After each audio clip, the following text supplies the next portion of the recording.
देश में बढ़ रहे कोरोना वायरस के नए ओमिक्रॉन वेरिएंट के खतरे के बीच देश में 15 से 18 साल के बच्चों का वैक्सीनेशन शुरू होने जा रहा है। 15 साल के ऊपर के बच्चों का वैक्सीनेशन 3 जनवरी से शुरू होगा। बच्चों के लिए भारत बायोटेक की कोवैक्सीन और जायडस कैडिला की जाइकोव डी को मंजूरी मिल चुकी है। अगले हफ्ते से शुरू होने जा रहे बच्चों के वैक्सीनेशन से जुड़े हर बड़े सवालों के जवाब जानने जरूरी है। पहला, किस उम्र के बच्चों को लगेगी वैक्सीन।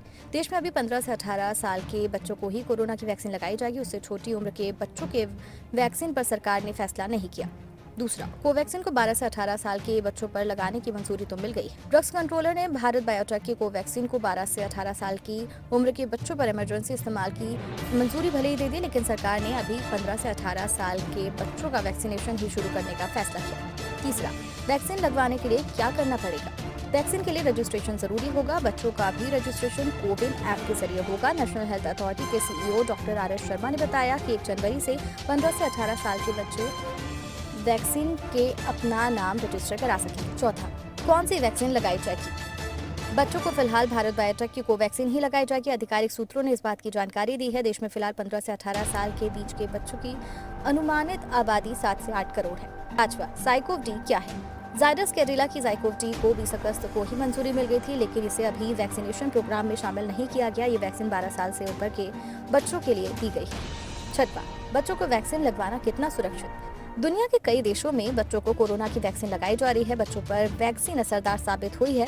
इसी साल 2 से 18 साल के बच्चों पर भारत बायोटेक ने कोवैक्सीन का ट्रायल किया था। बताया गया है कि बच्चों पर वैक्सीन असरदार साबित हुई है। सातवां, वैक्सीन के कोई साइड इफेक्ट्स भी हैं। वैक्सीन के अभी तक कोई भी बड़े साइड इफेक्ट्स देखने को नहीं मिले। वैक्सीन लगने के बाद बुखार, बदन दर्द, इंजेक्शन वाली जगह पर सूजन जैसे साइड इफेक्ट हो सकते हैं। आठवां, पहली और दूसरी डोज कब लगेगी। जो कोवैक्सीन वयस्कों को दी जा रही है वही बच्चों को भी दी जाएगी, इसलिए बच्चों की वैक्सीन में भी दोनों डोज के बीच 28 दिन का अंतर रहेगा। अगर 3 जनवरी को पहली डोज लगाई जाती है तो 31 जनवरी के बाद दूसरी डोज लगवा सकते हैं। नौवां, क्या वैक्सीन के लिए पैसे भी देने होंगे। नहीं, देश में कोरोना वैक्सीनेशन का प्रोग्राम पूरी तरह से फ्री चल रहा है। सिर्फ निजी अस्पतालों में वैक्सीन के लिए पैसे लग रहे हैं। सरकारी केंद्रों में फ्री वैक्सीन ही लगवाई जा रही है। 10वां, कहाँ लगवाई जा सकेगी वैक्सीन। वैक्सीनेशन के लिए सरकार की ओर से कई केंद्र बनाए गए हैं। इन केंद्रों में जाकर वैक्सीन लगवा सकते हैं। जहां वयस्कों को वैक्सीन लग रही है वहीं बच्चों को वैक्सीन लगेगी या बच्चों के लिए अलग से वैक्सीनेशन सेंटर बनेंगे। इस बारे में अभी सरकार की ओर से कुछ जानकारी नहीं दी गई। कोरोना और वैक्सीनेशन से जुड़ी जानकारी के लिए हमारे चैनल को सब्सक्राइब कर लीजिए।